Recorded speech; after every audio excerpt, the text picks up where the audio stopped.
செஞ்சூர் அம்மன் செய்திகள்.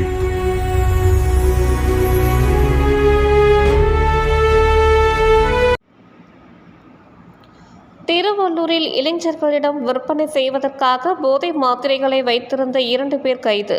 திருவள்ளூர் மாவட்ட காவல்துறை கண்காணிப்பாளர் வி. சாய் பிரணீத் உத்தரவின் பேரில் காவல்துறை துணை கண்காணிப்பாளர் கார்த்திகேயன் மேற்பார்வையில் திருவள்ளூர் நகர போலீஸ் இன்ஸ்பெக்டர் தாமோதரன் தலைமையில் போலீசார் பெரியகுப்பம் பகுதியில் உள்ள சினிமா திரையரங்கம் அருகே நேற்று மாலை ரோந்து பணியை மேற்கொண்டனர்.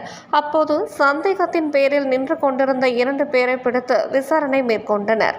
இந்த விசாரணையில் அவர்கள் 2 பேரும் திருத்தணி பகுதியை சேர்ந்த ஷாம் சுந்தர் வயது 28 மற்றும் அப்ரித் வயது 18 என தெரியவந்தது. அவர்களிடமிருந்து தமிழக அரசால் தடை செய்யப்பட்ட 3300 நைட்ரைசெபம், 489 நைட்ரோசின் என 3789 போதை மாத்திரைகளை இருந்ததை போலீசார் பறிமுதல் செய்தனர்.